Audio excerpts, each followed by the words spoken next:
been a long time. We haven't talked in a while, but it's good to kind of catch up and family and everything. So it's been neat to hear some of your new stuff. But what we want to do is kind of get back to some of the stuff that I was kind of talking with about music with the other guys. And recently, for me, I've been listening to some new music, not new music, but new mixes on my iPod, and older songs would come up and they remind me like of my grandmother, or family members, or even just like a time in my life, and kind of made me emotional and brought out certain emotions that I didn't think were really there. They're kind of hidden deep. But what I want to ask you is there any music that does that for you, that kind of brings out emotion, or anything that reminds you of a time or an event or anything kind of going on either back then or right now? So anything oldies or anything like that. You know what? The list can go on forever. Basically, music for me has a lot to do with soul. I'm not talking James Brown soul, more power to the people soul. I'm talking soul. Like, it could be death metal, it could be punk rock, it could be any type of music. It's got to have soul. It's got to have tons and tons of soul. And for me, it's got to have tons of melody. I don't know who quoted this. I believe Kurt Cobain did. It says, he basically said that, you know, you could have trash cans crashing up against each other, but as long as there's a beautiful melody going over the top, then it's a beautiful sound, dude. And it's all about the melody, man. And for me, the list can go on, but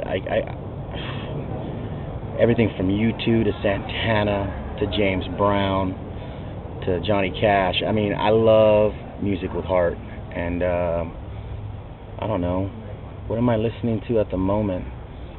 I'm actually listening to a lot of electronica music, which a lot of people think, oh man, that's dance music or whatever, but it's really got a lot of dynamics and ambience and a lot of soul. And I don't know, that's what I think about it. Is there anything that you heard recently that kind of maybe not made you cry, but kind of brought a little tear to the eye or anything? Dude, I'm just a huge fan, like, of perfect example, English music, British music, everything from old school British music to the new school stuff, you know, from Jethro Tull, Black Sabbath, to The Cure, Radiohead, and Depeche Mode. All that stuff, I don't know, it's something about them crazy Englishmen on that island over there. They're just bright, beautiful music, and it really inspires me as a Chicano, man. If you don't know what that means, as a little ghetto Mexican kid that grew up in America. But anyways, that inspires me, and English music has inspired me a lot. So has a lot of music from the States. So any of you haters out there that think that I'm not jocking any American bands, I totally am. But yeah, man, anything recent, I would have to say, this is going to be way off, but I really have been appreciating a band called Keane, and I'm always listening to Depeche Mode, like I said earlier, and Tom York's new record. So yeah, definitely. Anything kind of new for you that maybe you didn't listen to before?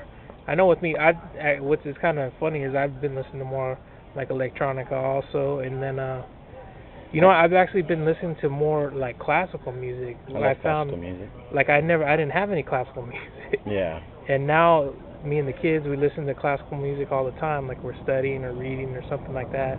Anything like that? You know what? I've been going back. I'm a big fan of classic rock, but I'm also a big fan of just music from the past. You know, from Hendrix to Motown. You know, Smokey Robinson. You know, Stevie Wonder. You know, stuff that just is pure, man. And I think that's a big problem with today's music, that it's not pure. And that's why I'm so excited about the new P.O.D. record, because it's bringing back the roots and the pure rawness of what we founded this band on. So I try to listen to music that's not so fabricated and cookie cutter, if that makes any sense. Yeah, definitely. So anything new? What have I been listening to, man? King Crimson. What else? Man, I'm gonna probably think about it after the interview. I don't know, man. I always listen to punk rock. It's mainly been down-tempo, experimental stuff that I've been really digging into, which I definitely endorse the new Tom York record, and I think it's awesome. It just takes you to a place, and you got to really sit back and appreciate it for what it is, because a lot of people, if it doesn't have guitar in it, and coming from a guitar player, just because it doesn't have guitar in it doesn't mean it's not good. So, you know. Which, by the way, I'm going to say rest in peace, James Brown. Yeah. I got to see him play like 3-4 months before he died. Wow. And I told a friend of mine, I said, look, we need to go see this before he passes away. Wow. And it was cool, man. So. Deep. Is it? What about, let me ask you, it is really deep. Throw the fist. The power.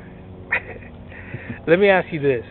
So, you know, as a musician, with your music and the music you made with the guys, has impacted a lot of people in different ways. Obviously spiritually, but in a lot of ways musically. Yeah. How does that make you feel? And then we'll kind of jump into that later on about the new stuff.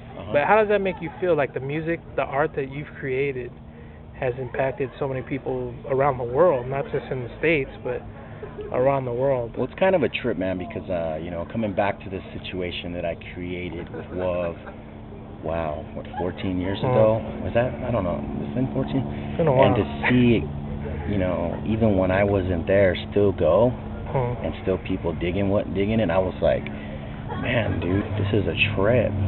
Kind of created a monster. Yeah. Ooh, I'm not just playing. But, I don't know, man. It's actually really cool. You know, I'm not perfect, and I ain't trying to be anybody's poster child, but I will say this. When it comes to music and passion, I definitely credit that to God, because it's definitely a gift. I think I'm a very misunderstood individual at times, and because a lot of people don't, my perspective and my perception of the world's going to be completely different than a lot of people's, just because of the artistic point of view that I'm going to have. So yeah, definitely. But as far as like inspiring people, that's what I'm here to do. That's cool. Yeah. I think that's a lot. That's what I've been realizing lately. You know, we're not just here just to do our thing, but whatever our thing is, it's to definitely inspire those around us, whether it be like a little kid or like I know this lady, she's like 95 years old.